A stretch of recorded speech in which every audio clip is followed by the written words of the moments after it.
Então, boa noite a todos, mais uma vez. Vamos dar continuidade no nosso curso de responsabilidade civil, né, que a gente chama aqui de Obrigações 2 na Universidade Federal. E a gente parte para a nossa terceira apostila de responsabilidade civil, que vai tratar, na verdade, de modalidades de responsabilidade civil. A gente aqui já começa a fazer um recorte das espécies mesmo de responsabilidade civil e estuda essas modalidades que estão dispostas, em sua grande maioria, no próprio Código de 2002, a partir ali do artigo 927. Beleza? Então, tem referências bibliográficas naquele mesmo molde, e aí a gente começa a nossa aula de hoje sobre responsabilidade civil na modalidade responsabilidade civil subjetiva. Responsabilidade civil subjetiva, meus amigos. Responsabilidade civil subjetiva, que é a regra geral do nosso ordenamento, é aquela modalidade de responsabilidade civil em que é necessária comprovar a culpa do agente para se atingir o objetivo de reparação do dano. O interessado na reparação do dano, ele tem que comprovar que o dano foi causado por uma atitude culposa ou dolosa do agente. Responsabilidade civil subjetiva é aquela em que, primeiramente, o sujeito que deseja ser indenizado, ele tem que comprovar a culpa do agente causador do dano.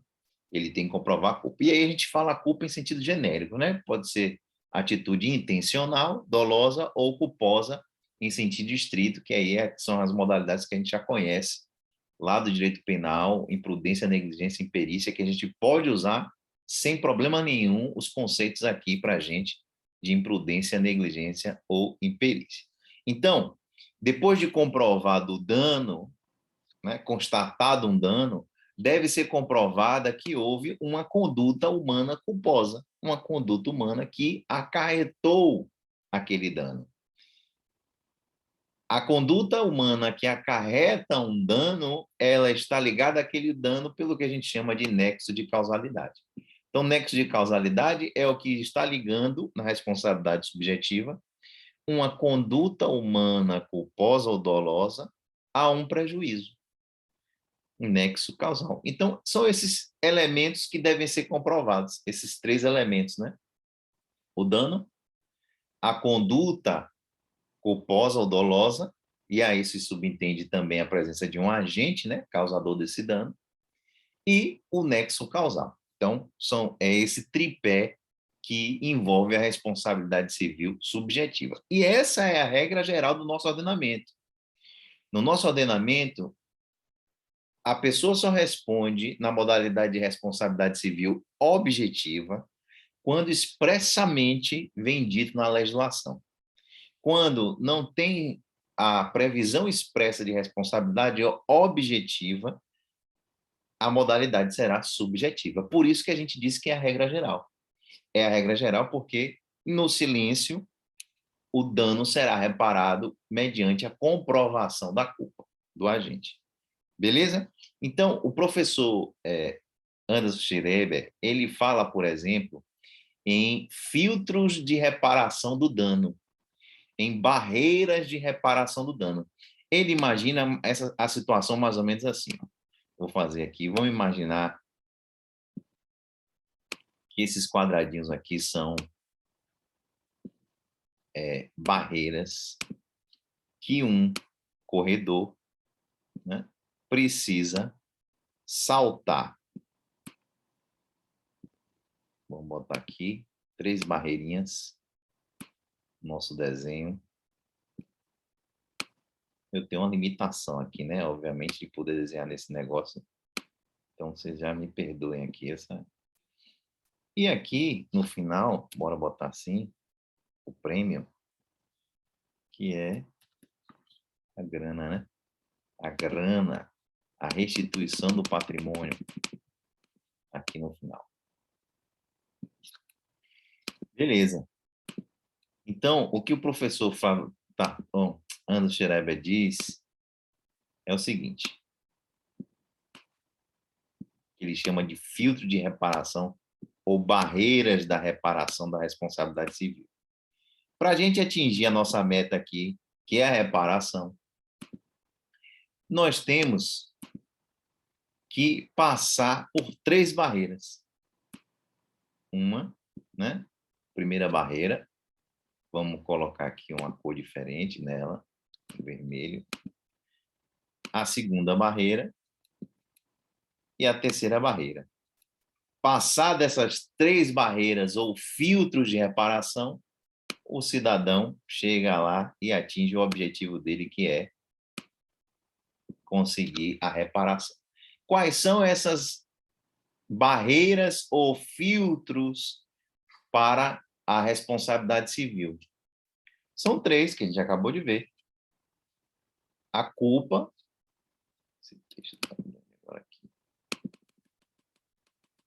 culpa,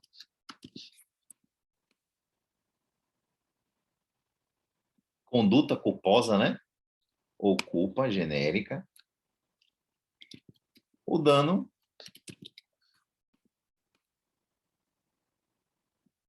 e o nexo causal. Então, regra geral, o que o interessado tem que fazer é provar, é ultrapassar essas 3 barreiras. Provar a culpa, provar que houve um dano e provar um nexo causal, que é o que liga a atitude culposa do sujeito àquele dano causado. Quem consegue passar dessas 3 barreiras ou 3 filtros de reparação, consegue obter a reparação do dano causado. Beleza? Por isso que a gente ouve essas expressões de barreiras, filtro de reparação, pensando como uma corrida de obstáculos, em que a gente precisa ultrapassar 3 obstáculos para conseguir a reparação civil. Comprovação da culpa, do dano, do nexo causal. Beleza? Então, tá aí. Agora, excepcionalmente, com base na solidariedade social, né, no princípio da função social, na solidarização dos riscos, né, nós vivemos um momento em que solidarização dos riscos, em que, em algumas hipóteses, pode acontecer o que se chama de solidarização dos riscos, que é o fenômeno que acontece que, mesmo em algumas situações que aquela pessoa não causou o dano, não teve nada com aquilo, teve nada que a ver com o prejuízo causado, essa pessoa pode ter que participar, ainda que com um pouquinho, nessa reparação.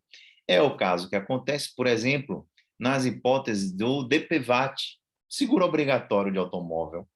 Há uma verdadeira solidarização dos riscos. Por quê?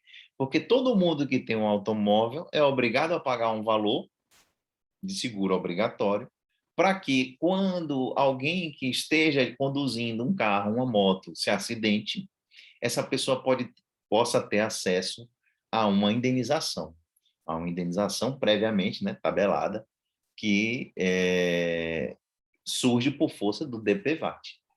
Nesse caso aí, percebam que a reparação do dano, ela vai acontecer como se fosse uma espécie de consórcio, como se fosse uma espécie de solidarização daquele risco, solidarização. E não apenas no caso, não apenas ligando diretamente a quem foi que causou aquele dano. Então, muitas vezes, quem vai suportar o dano na nossa sociedade moderna não é necessariamente quem gerou, em algumas hipóteses. Obviamente, aí a gente acaba saindo da regra da responsabilidade civil subjetiva. Então, acontece, em alguns casos, como no caso do DPVAT, e em algumas situações também, como a gente vai ver agora, que são hipóteses de responsabilidade civil objetiva, em que não é necessário passar por essa barreira da comprovação da culpa. Na responsabilidade objetiva, ela aqui embaixo, A diferença básica da responsabilidade objetiva para subjetiva é justamente essa. Na responsabilidade objetiva, é necessário comprovar o dano e é necessário comprovar o nexo causal. Mas não interessa se aquela atitude foi culposa ou dolosa. O que interessa é só o nexo e o dano. Diga, alguém ia falar alguma coisa aí? Sou eu de novo. A Diga aí. respeito do DPVAT, ele não é acidente de trânsito em geral, não, podendo indenizar até mesmo pedestres? Isso. Qualquer sinistro, né, que acontece ligado a acidente automobilístico, o DPVAT ele pode. Eu falei os motoristas, porque quem paga são os motoristas, né? O pedestre Ah, ele tá. não paga pelo DPVAT. Então, a solidarização dos riscos não atinge o pedestre. O pedestre, ele não, né? O Detran não para na rua para cobrar de cada pedestre um valorzinho. Mas você necessariamente vai ter que pagar para licenciar sua moto, seu carro, enfim, seu caminhão, qualquer automóvel você vai ter que pagar. É por isso, nesse sentido, que a gente chama, né, de solidarização dos riscos ou solidariedade social, porque várias pessoas estão se unindo para poder indenizar quem sofreu um dano. Beleza?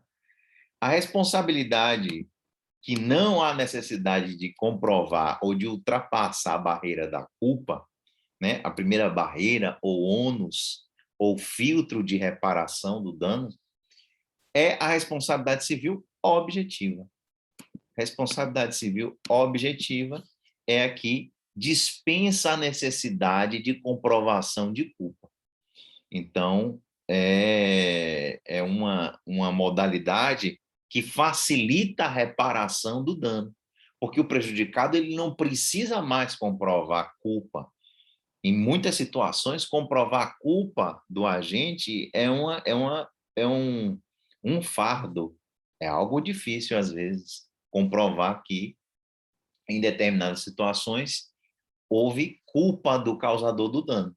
Então, em uma série de hipóteses, a legislação prevê, olha, não, aqui, nessa situação, que pode ser motivada por diversos fatores que a gente vai ver agora, a modalidade de responsabilidade civil não vai necessitar de comprovação da culpa para reparar o dano. Aí nós estaremos diante da responsabilidade civil objetiva. Beleza? Ok, então, o que se percebeu, isso aqui eu faço um pequeno apanhado histórico para dizer o seguinte, que a criação da responsabilidade civil objetiva, ela se deu justamente porque em determinado momento histórico acabou se percebendo a dificuldade das vítimas em alguns sinistros, em algumas situações de acidente, a dificuldade dessas vítimas de terem para si a reparação, especialmente em casos de transportes ferroviários, né, transporte de trem. Até então, ali no final do século XVIII, XIX, a responsabilidade civil ela era na modalidade subjetiva, né?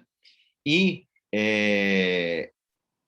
a regra que vigia era o seguinte: a pessoa se acidentou em um contrato de transporte de trem. Era necessário que a vítima comprovasse que houve uma culpa do maquinista ou que houve uma falha na construção do trilho. Enfim, era muitas vezes uma prova diabólica. Prova diabólica, a gente chama aquela prova de difícil produção. E acabava acontecendo de a grande maioria das vítimas ficava sem receber indenização porque elas não tinham capacidade técnica, não tinham condições de produzir essa prova, muitas vezes difícil de conseguir, né, demonstrar. Então, passou-se a pensar o seguinte, olha, não, em algumas situações, vamos dispensar a necessidade da barreira culpa, de demonstrar culpa, para facilitar a reparação. E isso é um fenômeno que foi acompanhando o desenvolvimento das relações sociais em massa, né? Cada vez mais, em relação a transporte, por exemplo, o contrato de transporte, cada vez mais um número maior de pessoas passou a ser transportada, né? De navio, de trem, depois de avião. E esse fenômeno de desenvolvimento de relações sociais em massa que foi criando novas hipóteses de responsabilidade civil objetiva, como acontece, por exemplo, nas relações de consumo. No Código de Defesa do Consumidor, a responsabilidade do prestador de serviço de consumo ou da pessoa que vende um produto de consumo, ela é objetiva. Ela independe de comprovação de culpa. Então, ó, tem uma citação aqui que a gente traz do professor Schreber, que ele fala: sua aferição, se referindo à comprovação da culpa, né? Sua aferição impunha aos juízes tarefa extremamente árdua, representada por exercícios de previsibilidade do dano e análises psicológicas incompatíveis com os limites naturais da atividade judiciária, a exigir do magistrado quase que uma capacidade divina. A dificuldade de demonstração da culpa acabava atendendo ao interesse liberal, que rejeitava a limitação da autonomia privada, salvo nas hipóteses de uso flagrantemente inaceitável da liberdade individual. Então, uma passagem aí muito interessante do professor Anderson Schreiber, que tem, na verdade, um dos grandes livros sobre o tema, né? Novos Paradigmas da Responsabilidade Civil. A erosão dos filtros de reparação, da erosão dos filtros de reparação à diluição dos danos. Ele fala justamente, ó, pelo título a gente já consegue perceber, erosão dos filtros, ele fala erosão dessas barreiras que eram necessárias para se conseguir a reparação do dano, elas foram, com o passar do tempo, sendo diluídas, né? Dirimidas, né? Tá aí, Novos Paradigmas, excelente obra. Então, para exemplificar a dificuldade de comprovação da culpa que acabava acontecendo na prática, imagine-se um acidente ocorrido com um trabalhador no interior de uma fábrica, que foi muito comum, né, no período da Revolução Industrial, quando surgiram as grandes fábricas, né, as máquinas a vapor. Então, todo aquele maquinário, aquela novidade que promoveu um desenvolvimento econômico muito acelerado, né? Saímos daquele período de manufatura para entrar no período industrial. De se imaginar que muitos acidentes aconteciam nessas fábricas, né? E aí, um operário vulnerável teria que comprovar, em tese, né, que o maquinário estava defeituoso, né? O maquinário que causou um acidente nele, ou que seu empregador não agiu de modo diligente na manutenção da máquina causadora do acidente. Então, essa exigência acabava criando uma situação muito difícil para o empregado, nesse caso aí, ser indenizado. Era chamada probatio diabólica, prova diabólica de ser feita. Que é difícil. O operário, ele não sabe como aquela máquina funciona, ele não entende de mecânica. Para ele comprovar que, né, aquela máquina, de alguma forma, estava com defeito e por isso causou o acidente. Então, nestes casos, como havia essa obrigação de comprovar a culpa do responsável, dificilmente o operário ganhava alguma indenização. Então, para solucionar essas situações, surgiram diversos mecanismos, né, que, ao longo do tempo, por exemplo, reconhecimento de presunção de culpa, transformação da culpa extracontratual em contratual, mas nenhum dessas teorias foi tão eficiente e revolucionária como a adoção da chamada teoria do risco, que é o que a gente adota no nosso Código Civil para justificar a responsabilidade civil objetiva. A teoria do risco está no nosso Código, no artigo 927, parágrafo único, que fala lá que a atividade de risco, quando ela causa um dano a alguém, o prejudicado tem o direito de ser ressarcido independentemente de comprovação de culpa. Então, quando alguém passa a desenvolver uma atividade de risco, se desta atividade de risco causar um dano, gerar um dano ou causar um dano a alguém, o dono dessa atividade vai ter que indenizar independentemente de comprovação de culpa. E quais são as atividades de risco que a gente tem hoje em dia? Pô, inúmeras, né? Inúmeras. A atividade de um transportador de pessoas é uma atividade de risco. Né? A atividade de venda de produtos de consumo é uma atividade de risco. Então, a ideia de atividade de risco é a que consegue solucionar de modo satisfatório a grande maioria desses casos, né? Então, por exemplo, o pai que coloca filhos no mundo, né? Os pais responsáveis, educar uma criança, né? Ser responsável pela educação dela, é uma atividade de risco. É uma atividade de risco, porque quando essa criança ou esse menor de idade causa um prejuízo a alguém, quem é responsável, quem vai ser responsabilizado são os pais. Você tem uma empresa e esses funcionários que trabalham para você em sua empresa, se eles causam um dano a alguém, é uma atividade de risco. Então, em diversas situações, a gente vai estudar cada uma delas aqui, o que acontece é a eliminação da necessidade de comprovar a culpa com base na teoria do risco. Beleza? No Brasil, quando é que a responsabilidade objetiva ingressou definitivamente?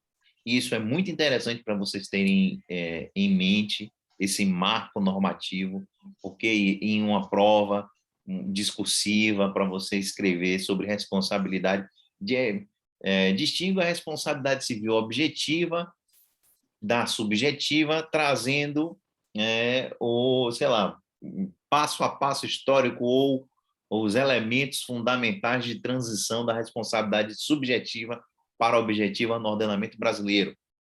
Isso é muito comum, meus amigos. Tem muita questão de prova de concurso que pede essa distinção, que pede essa diferenciação. E a primeira lei foi um decreto, na verdade, um decreto número 2861 de 1912. Esse 12 aqui não é... tinha que escrever isso até melhor, porque a gente já virou, né, os anos 2000, então quando bota 12 assim, tem que especificar isso. Em 1900, tem mais de 100 anos, início do século passado, surgiu um decreto que acabou sendo conhecido por Lei de Estradas de Ferro, que foi o primeiro sinal, o primeiro marco de responsabilidade civil objetiva no Brasil. A partir de 1912, as transportadoras de pessoas e de coisas que faziam esse transporte por meio de trens, se acontecesse algum acidente, o decreto 2861 previa que a responsabilização seria objetiva. Depois nós tivemos o Código Brasileiro de Aeronáutica, né, estendendo essa responsabilidade objetiva para o transporte aéreo. E também outra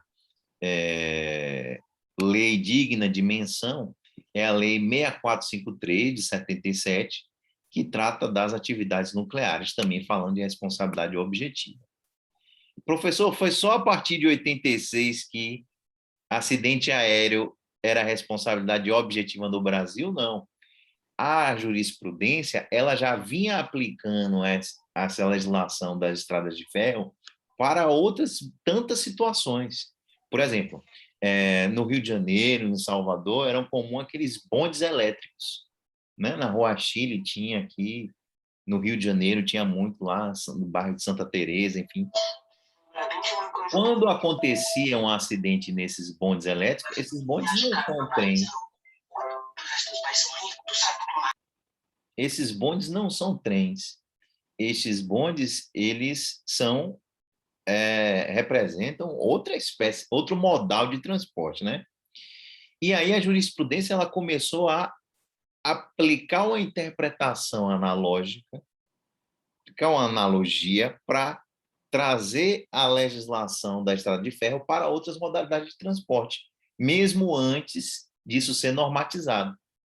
Então, aliás, quando a gente estuda, inclusive, a LINDB, quando a gente estuda o que é analogia, o que é uma interpretação, né, analógica, a grande maioria dos livros utiliza esse exemplo aí da lei de estradas de ferro, porque o que se fazia era muito isso, analogia para outras situações de transporte, e de transporte de pessoa, para conseguir implementar a responsabilidade civil objetiva, com base na interpretação analógica da lei de estrada de ferro. Beleza?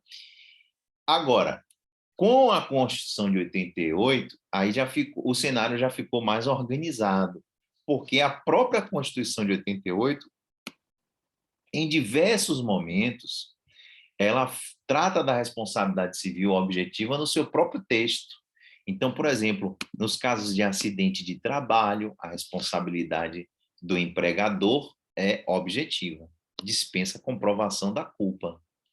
Nos casos de atividades nucleares, nos casos de responsabilidade civil do Estado, o Estado, quando ele, desempenhando o seu papel, prestando algum serviço à população, ele causa um dano a alguém, a reparação desse dano é na modalidade objetiva, independentemente da comprovação de culpa, responsabilidade civil objetiva. Beleza? Agora, existem outras modalidades de responsabilidade civil objetiva. O que é interessante, o que é importante a gente pensar aqui, é que, apesar de nós termos hoje em dia muitas espécies de responsabilidade civil objetiva, a regra geral ainda é subjetiva, a responsabilidade subjetiva, porque no silêncio da legislação, não havendo a legislação, o que vai vigorar é a necessidade de comprovação da culpa do agente. Beleza? Professor, Então, diga. oi, eu ia lhe perguntar isso. O que a gente tem, a responsabilidade objetiva é o que você tem hoje de maior, como é que eu posso falar? O direito civil, ele trabalha mais com isso, não é isso? É, Com a objetiva. é A assim, subjetiva, hoje em dia, se a gente for pegar as relações jurídicas e for analisar cada uma delas, a gente vai perceber que é muito mais presente a responsabilidade objetiva no dia a dia de hoje. Por exemplo, relações de consumo. A relação de consumo é responsabilidade objetiva. A grande maioria dos contratos que a gente firma são contratos de consumo, né? Desses contratos privados. Então, inclusive Anderson Schreiber fala isso no livro dele. Apesar da regra geral supostamente ser responsabilidade subjetiva, porque no silêncio da legislação o que vigora é a necessidade de comprovação da culpa, hoje em dia, na estandardização das relações sociais, né, na era dos contratos modelo, na era das múltiplas relações em série que a gente vive, a responsabilidade objetiva é muito mais comum, muito mais do dia a dia, né? Tem muito mais hipóteses de responsabilidade objetiva do que subjetiva. Então, mas a regra, em tese, se perguntar qual é a regra em tese, é que a responsabilidade vai ser subjetiva. Ok? Então, ó, CDC também instituiu a responsabilidade objetiva a favor do consumidor, né?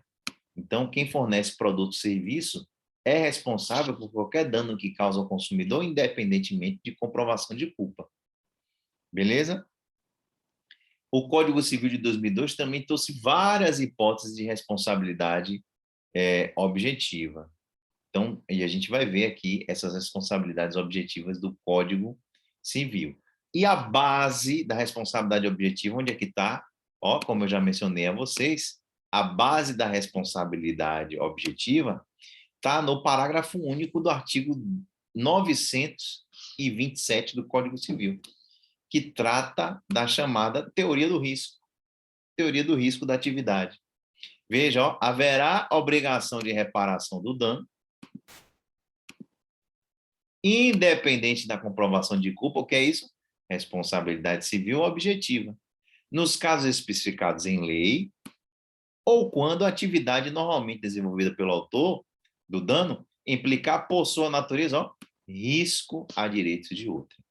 Então, o parágrafo único do artigo 927 é a pedra angular, é o início, é a gênese da nossa responsabilidade civil objetiva, pautada na teoria do risco. Beleza? Então, ó, até mencionando que Nilva estava falando, ó, É isso, Nilva. alguns autores chegam a dizer que os papéis entre a responsabilidade subjetiva e objetiva se inverteram, no sentido de que, comparativamente, a responsabilidade subjetiva é que se tornou residual, tantas que são as hipóteses de responsabilidade independente de culpa, em que independem de culpa, né? Acreditamos que, independentemente de haver uma espécie de responsabilidade preponderante, o certo é que a ideia de construir uma sociedade livre, justa e solidária, que é a ideia constitucional do solidarismo, tornou-se forte na realidade brasileira, né? Vem se tornando forte. Então, o professor Flávio Tartuso faz um resumo, como sempre, com maestria, das principais teorias que fundamentam a responsabilidade objetiva no Brasil. Mas vocês vão perceber que o pano de fundo dessas teorias todas é o risco da atividade. Então, o professor Flávio Tartuso enumera teoria do risco administrativo, que é o risco da atividade do poder público. A responsabilidade é objetiva, com base no artigo 37, parágrafo 6º da Constituição. Teoria do risco criado está presente no caso em que o agente cria o risco decorrente de outra pessoa ou coisa. Por exemplo, o artigo 938 trata da responsabilidade do ocupante do prédio pelas coisas que dele caírem ou forem lançadas. É o que a gente chama de defenestramento. Quando algo cai de um prédio, a pessoa que habita aquele prédio é responsável pela reparação do dano que aquela coisa causa a alguém, independentemente da comprovação de culpa. É o que diz o artigo 938. Isso se chama defenestramento. Defenestramento. Também, ó, o professor Flávio Tartuso menciona a teoria do risco da atividade, ou risco profissional, que é a do Código Civil que a gente acabou de ver, no parágrafo único do artigo 972, risco da atividade ou risco profissional. Chama também de teoria de risco-proveito. Risco-proveito é aquela adotada para as atividades em que alguém está lucrando com aquela atividade que pode envolver um risco a outras pessoas. É o exemplo das relações de consumo. O que pauta, o que baseia o CDC para a doutrina é a chamada teoria do risco-proveito. Risco-proveito. E, por fim, tem a chamada teoria do risco integral, que é a modalidade de responsabilidade objetiva mais severa que existe. Por quê? Porque essas outras teorias do risco, elas ainda admitem o que a gente chama de excludentes do dever de indenizar. Excludentes do dever de indenizar. De um modo geral, essas teorias todas, risco criado, risco administrativo, risco proveito, risco da atividade, por exemplo, se comprovada a culpa exclusiva da vítima, não vai haver dever de indenizar. Não vai haver indenização. Na maioria dos casos, se comprovada a culpa exclusiva de terceiro, também é outro excludente do dever de indenizar. Se comprovado que o dano causou por caso fortuito ou força maior, também não vai haver o dever de indenizar de um modo geral. Então, percebam que culpa exclusiva da vítima, culpa exclusiva de terceiro, caso fortuito ou força maior, são hipóteses do que a gente chama de excludentes do dever de indenizar, que existem nas responsabilidades civis objetivas. Só não nessa aqui, ó. Teoria do risco integral. Na teoria do risco integral, a responsabilidade é objetiva e não se admite nenhuma excludente do dever de indenizar. Ou seja, a pessoa vai ter que indenizar e acabou. Não vai poder alegar que foi culpa exclusiva da vítima, culpa de terceiro. que foi um caso fortuito. Não, mas o dano ambiental foi causado por um raio que caiu na mata e começou a pegar fogo. Na minha fazenda, que tinha uma floresta lá, uma floresta, sei lá, um remanescente de Mata Atlântica, e pegou fogo por conta de um raio. O dono dessa propriedade ele vai ter que reparar o dano ambiental, independentemente de ter sido causado por um caso fortuito ou força maior. Por quê? Porque, nessa hipótese, a responsabilidade civil é a chamada teoria do risco integral, que não admite excludente de nexo causal, né? Ou excludente do dever de indenizar. Beleza? Exemplo de responsabilidade civil com risco integral, danos ambientais. Outro exemplo de responsabilidade objetiva com risco integral, danos nucleares. Danos decorrentes da exploração de atividade nuclear, a responsabilidade é objetiva com risco integral. Não adianta. Foi um terremoto que aconteceu no meu reator e acabou vazando a radioatividade. Não interessa, vai ter que reparar o dano. Vai ter que reparar. Beleza? Deixa eu ver o que o bate-papo está rolando aqui. O Césio de Goiânia também seria? Isso. Aí é responsabilidade objetiva com risco integral. Ô, professor. Eu botei essa apostila para vocês, não, né?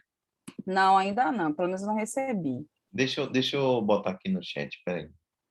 Ô, professor, eu só não entendi esse risco em relação ao ambiental, porque a pessoa não tem culpa e ela é responsabilizada. Pois Um é. raio caiu ali na minha fazenda e aí queimou e eu sou Isso, responsável por isso? exatamente. Não, É é o muito... risco que você tem de ser proprietário de algo que tenha uma relevante,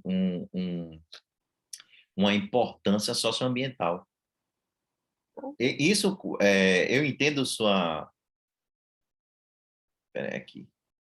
Eu entendo sua indagação, que realmente faz sentido, e isso é alvo de debate, né, acalorado na jurisprudência, mas o fato é que, pela natureza do bem jurídico tutelado, que é o meio ambiente ecologicamente equilibrado nesse caso, né, e é um bem que interessa não só a nossa geração, mas as futuras. O artigo 225 da Constituição, ele fala que é direito de todos e dever de todos, do poder público e todo cidadão, proteger o meio ambiente ecologicamente equilibrado para a atual e para as futuras gerações. Então, a meta é tão ambiciosa que é responsabilidade de todos nós manter o que a gente tem de patrimônio ambiental para as futuras gerações. Então, nesse cenário, até mesmo em hipótese de danos causados por eventos inevitáveis, né, caso fortuito ou força maior, o eventual proprietário do imóvel ou o poder público, se não houver um proprietário, né, se for, é obrigado a reparar o dano, independentemente da comprovação da culpa. Tem alguém com Eu alguma até nova? Diga. Rapidinho, eu até compreendo o nuclear, mas esse ambiental fiquei assim com essa dúvida. Uhum. E se essa pessoa ela não tiver condição de reparar, sei lá, materialmente, porque, sei lá, não tem recursos, como é que ficaria isso? Na prática, acaba ficando sem reparação, né?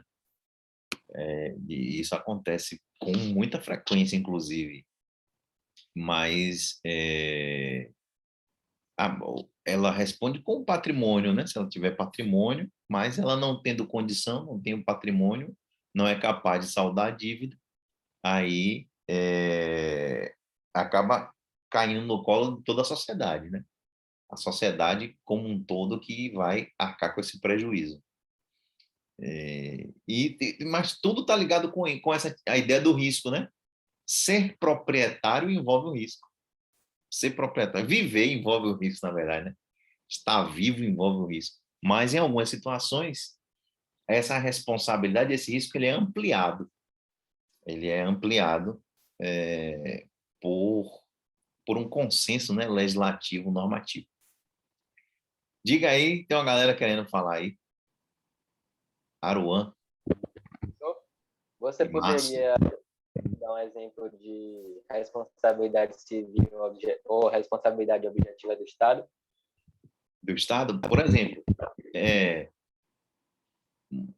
aqui em Salvador, a prefeitura está fazendo uma reforma na orla, né, recuperando ali uma obra de recuperação do passeio, da calçada, fazendo a reurbanização.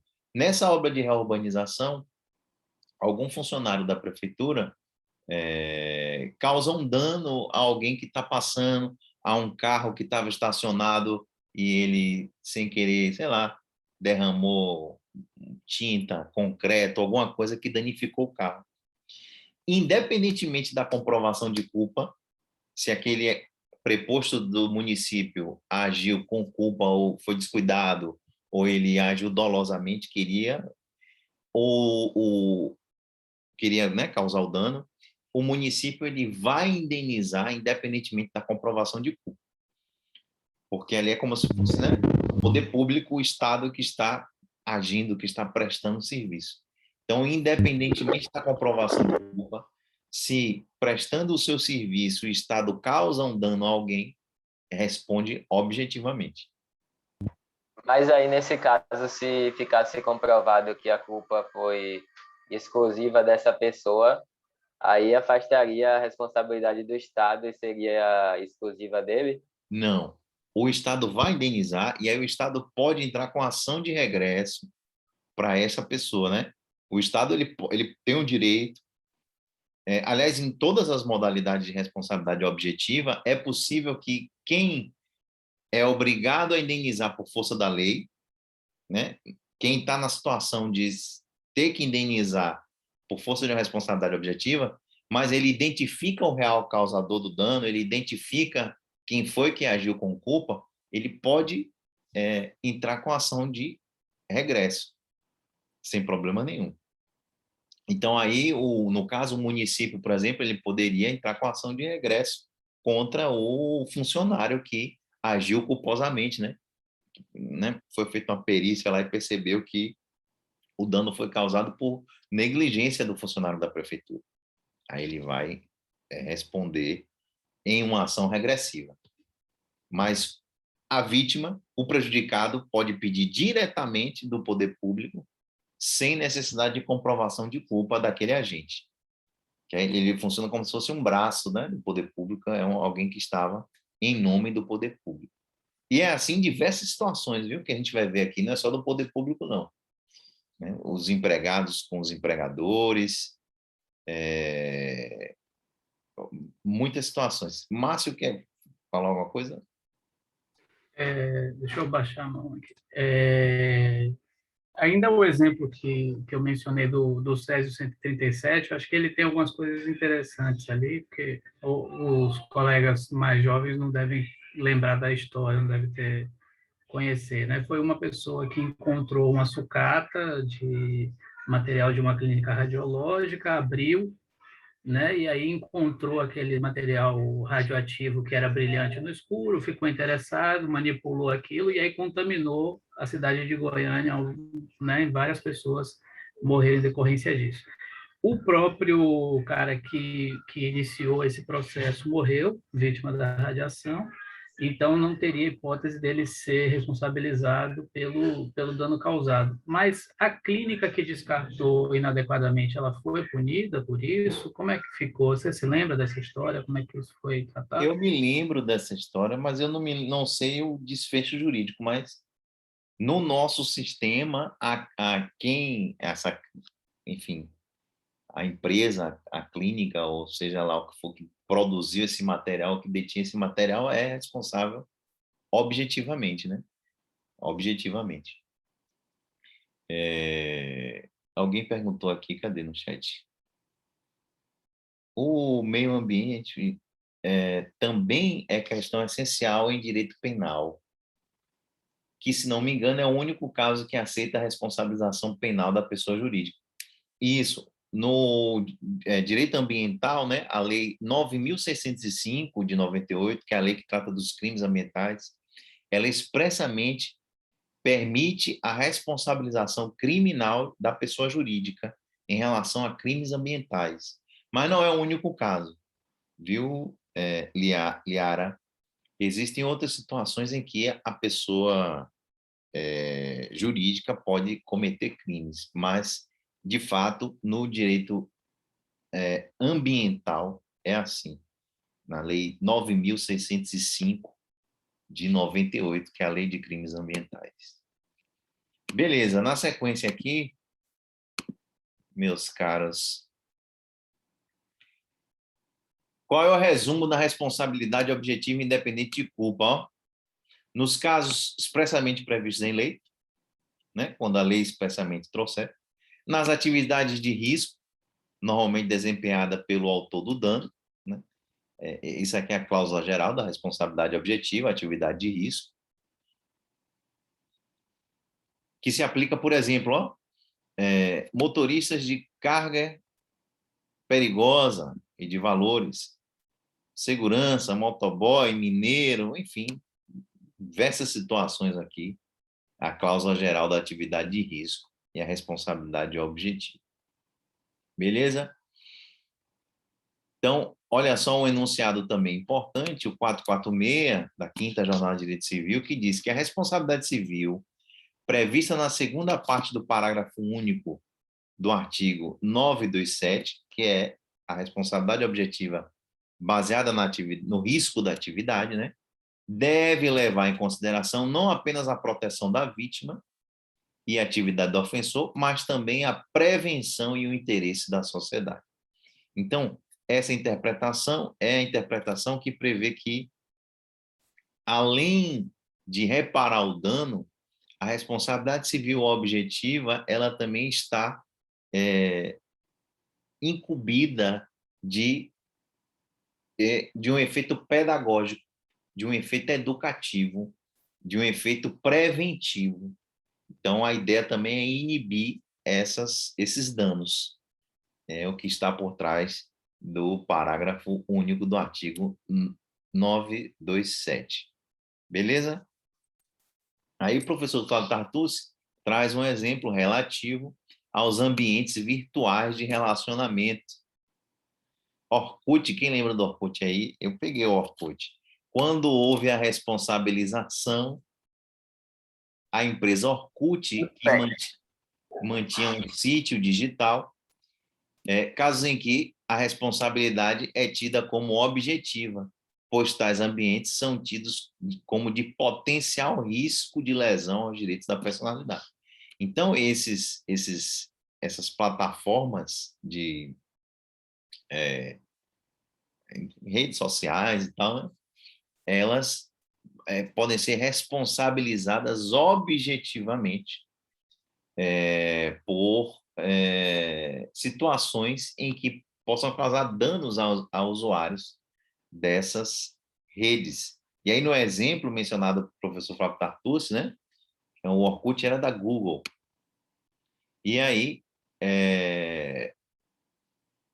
a Google foi condenada por mensagens difamatórias postadas por terceiros que se utilizaram desta rede de relacionamento. Por isso que, hoje em dia, essas redes têm aquelas políticas todas, né, de controle, de retirada do ar, do material imediatamente, de aceitar denúncia. Por quê? Porque aquela atividade que ela desenvolve de ter uma plataforma, um app, ou, enfim, é uma atividade de risco. É uma atividade de risco. Então, por exemplo, a Uber, aquela atividade da Uber, né, de ser um intermediário de transporte, é uma atividade de risco. É uma atividade de risco, porque acontecendo algum problema, a Uber pode não, será responsabilizada num transporte de alguém que pegou esse transporte pelo aplicativo. Beleza? Então, o que se entendeu é que competia a administradora do Orkut diligenciar no sentido de evitar mensagens anônimas. Isso aqui, inclusive, com a lei de proteção de dados e com o Marco Civil da Internet, ficou ainda mais esclarecido, né? Como é que funciona essa responsabilidade destes atores aí da internet. No caso do Orkut, especificamente, pensem o seguinte, esse caso do Orkut é um caso pré-histórico da era digital, né? Isso foi há 10, 15 anos atrás, mas isso parece que foi há 100 anos atrás, em termos assim, evolutivos, né? Quanta coisa aconteceu aí depois do Orkut. Então, nessa época do Orkut, não tinha marco civil da internet, que é de 2014, né? Não tinha LGPD, Lei Geral de Proteção de Dados, que é da agora, entrou em vigor agora. Então, como é que se responsabilizou nessa época, objetivamente, o Google, Brasil, né, o Orkut, com a regra geral da responsabilidade pelo risco da atividade, que é o artigo 927, parágrafo único. Então, se entendeu que aquela atividade de manter o Orkut, manter aquele sítio virtual, era uma atividade, por sua natureza, de risco, que implicava riscos a direitos da personalidade de outras pessoas, das pessoas. Então, ressaltou-se que, no final, o arbitramento do valor da indenização deve ser levado em conta os princípios da razoabilidade e proporcionalidade, né? Também para não criar uma panaceia indenizatória, beleza? Não pode ser nem irrisório o valor da indenização, nem criar a modalidade de responsabilidade objetiva uma panaceia, assim, uma enxurrada desenfreada de gente procurando a justiça para querer indenização por qualquer coisa. Então, deve haver razoabilidade e proporcionalidade na aplicação da responsabilidade objetiva com base na atividade do risco. Só por curiosidade, esse julgado aí é apelação cível, tá aí. Esse número aqui que eu acho que tá errado, acho que aqui é 2011, viu? Vem um zero aqui, mas eu acho que é 2011. Beleza. Aí o próximo ponto é um ponto que é tratado pelo professor Anderson Schreiber, professor da Universidade Estadual do Rio de Janeiro, né, da UERJ, que ele trata naquele livro dele que a gente já comentou, Novos Paradigmas da Responsabilidade Civil. Ele fala que cada vez mais está tendo uma perda de nitidez, perda de distinção. A gente já não consegue mais, em várias situações, distinguir responsabilidade objetiva e subjetiva. E aí eu trago um textinho, depois vocês dão uma lida aí sobre esse fenômeno, né? Que ele vem tratando, que a gente já mencionou aqui, que é o caso dos acidentes de trânsito. Como é que funciona isso? Funciona a solidarização dos riscos. O que, regra geral, seria, mediante comprovação da culpa, acaba se criando um sistema de que todo mundo vai ser responsabilizado, todo mundo vai ajudar na reparação do dano. Beleza? Então, depois vocês dão uma checada nisso aí. Espécies de responsabilidade objetiva no Código Civil de 2002.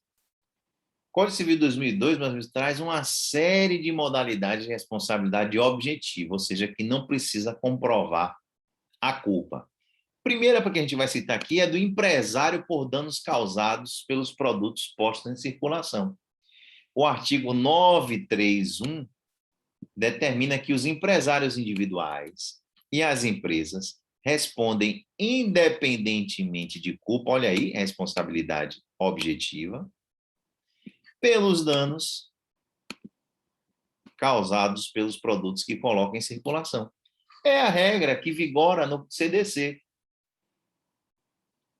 A responsabilidade objetiva pelo produto do Código de Defesa do Consumidor está também presente no Código Civil, aí, no artigo 931, quando diz que o empresário individual ou as empresas vão ser responsabilizados pelos danos causados em função dos produtos que eles colocam em circulação, independentemente da comprovação de culpa. Beleza? Então, está aí o 931, com a primeira hipótese específica, que é a hipótese do empresário em relação aos danos causados pelos produtos postos em circulação. O pano de fundo é a atividade de risco. é uma atividade de risco, né? Mas aqui, especificamente, nós estamos diante do que a doutrina chama de risco de empresa, pelo qual aquele sujeito enquadrado como empresário, o que é empresário? Aí vocês vão ler o artigo 966 para ter o conceito de empresário, que é a pessoa que desenvolve com habitualidade uma atividade empresária. Ou seja, aquele que exerce profissionalmente atividade econômica organizada. Então, essa pessoa, ela vai ter uma responsabilidade objetiva pelos danos que o seu produto ou serviço causar a terceiros. Beleza? Como eu falei para vocês, esse dispositivo 931 é um espelhamento da responsabilidade objetiva que tem... isso na internet sobre como eu falo para vocês esse dispositivo 930. Vocês acreditam nisso, velho? Ninguém chamou essa mulher aqui, essa Siri. Impressionante, né? Como esses aparelhos, eles estão... E eles ficam ouvindo o que a gente está falando. Eu estou falando aqui com vocês, ela já queria dar uma ideia dela aqui. Vender um produto, fazer alguma onda.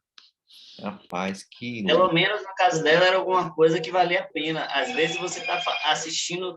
Eu estou assistindo Grey's Anatomy de vez em quando e do nada... O Google, você quis dizer tal coisa? Ou eu estou conversando com alguém, ele vem perguntar isso. Isso é horrível. Que buraco a gente se meteu. A gente era feliz e não sabia antes desse negócio. Não vou mentir. Vou mentir que... Meu medo é eu estar na audiência e isso acontecer. Segunda-feira, quando deu aquela pane lá, foi um alívio, né? Quem sentiu esse alívio? Eu, pelo menos, me senti aliviado. Eu queria que fosse uns 2 ou 3 dias de detox digital. Mas foi mais rápido. Enfim. Ai, ai. Pois é, meus amigos. O empresário, ele é responsável pelos produtos e serviços que ele coloca em circulação e que causa dano a outra pessoa, com base no artigo 931. E se for uma relação de consumo, está lá no artigo 12 do CDC. Mas é a mesma lógica. É o risco da atividade daquela pessoa que profissionalmente vende um produto ou presta um serviço. Beleza? Agora, existem excludentes do dever de indenizar? Neste caso, existem. O próprio CDC, no parágrafo 3º do artigo 12, diz o seguinte: o fornecedor de produtos ou serviços vai responder pelo prejuízo que aquele produto causa a alguém, independentemente da comprovação de culpa, responsabilidade objetiva, salvo se provar. Aí nós temos excludentes do dever de indenizar, que são provar que não colocou o produto no mercado, provar que, embora haja colocado o produto no mercado, o defeito não existe, ou culpa exclusiva do consumidor de terceiro. Percebam que isso aqui são as chamadas excludentes do dever de indenizar. Se a responsabilidade civil de relação de consumo fosse objetiva com risco integral, não admitiria essas excludentes. Não admitiria essas excludentes do dever de indenizar. Beleza?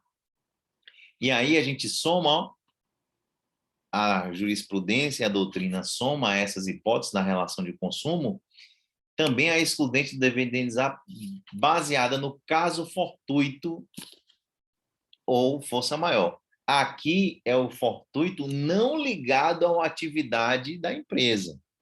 A gente vai ver isso mais na frente, que existe o fortuito interno e o fortuito externo.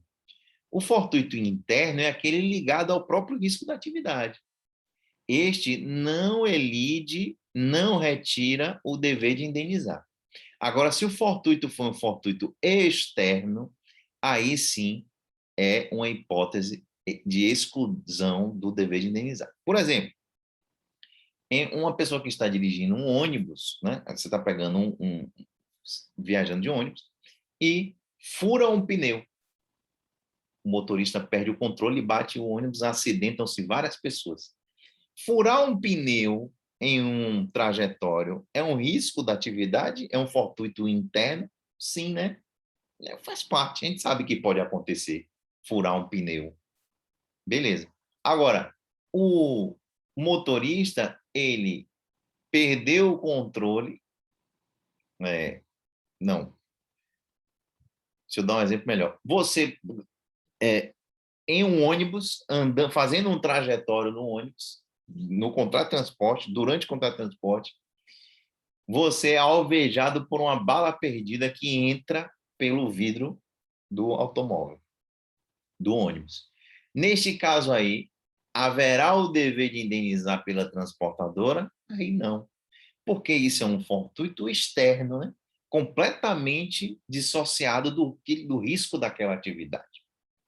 A gente não pode exigir que a segurança pública seja uma tarefa dos transportadores, né? Isso não existe.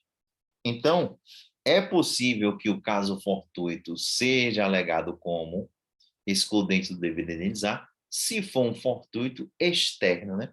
Se for um fortuito, né, alheio à atividade. E aí, sobre o tema, nós temos alguns enunciados aqui sobre o que a gente vem falando. O artigo 931 amplia o conceito de fato do produto existente no artigo 12, imputando a responsabilidade civil a empresas e empresários vinculados à circulação de produtos. Que a gente já vinha falando. A responsabilidade civil pelo fato do produto previsto no artigo 931 também inclui os riscos do desenvolvimento do produto. E por aí vai. Beleza? Meus amigos, a gente vai ficar por aqui hoje. Ó. Responsabilidade objetiva por atos de terceiro. Peguem aí, vamos dar um print na memória, na cabeça. Responsabilidade objetiva por atos de terceiros. Beleza? Vou sair Sim, hoje um pouco mais professor. cedo, porque eu vou ter um compromisso ali. Diga. Só uma dúvida. O senhor mandou nesse instante o material, né, dessa aula. Aí eu observei que é número 3. Ou seja, tem o número 1, que foi aquele de princípios, aí tem o número 2 e tem o número 3, é isso? Porque, tipo assim, tem aula 1 e aula 3. Tem É aula porque eu não vi. Já A rolou aula 2. 2. 2? Rolou 2. Ah, tá. Eu vou pedir Aí. aos colegas, então. Deve ter, a galera tem aí, Já rolou Tá. aula 2 que falou sobre espécies de dano. A gente Tá. estuda dano moral, dano... Diga. Tá. Outra coisa, essa atividade o senhor vai passar o esboçozinho que o senhor falou no início da aula? Tá em PDF, vai passar para a gente dar uma lida, porque eu Passar entrei como? depois, então eu não ouvi. Já Não, tá para a aqui. gente olhar Ah, entendi. o Esse plano de aula, né? O plano da atividade. planejamento, certo. O Tá aí, ó. planejamento, isso. O planejamento. Tá aí no chat. Exatamente. Eu abri o vídeo para pedir isso, realmente. Aquele O... primeiro planejamento. Eu ouvi, mas eu queria copiar para ver mais ou menos como Foi é. no início da aula, tá aí.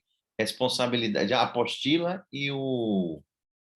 Não, o planejamento das atividades que o senhor estava, quando eu Tá aí entrei, você estava também. falando. Já tá aí também no chat, ó. Vocês conseguem ver? Tá Conseguem ver? certo. Tá. Obrigada. Valeu. Ok, professor, obrigada. Pronto. Valeu, galera. Grande abraço, viu? Bom final Tchau. de Boa semana. noite aí para todo Joguem mundo. duro aí. Um abraço. Tchau.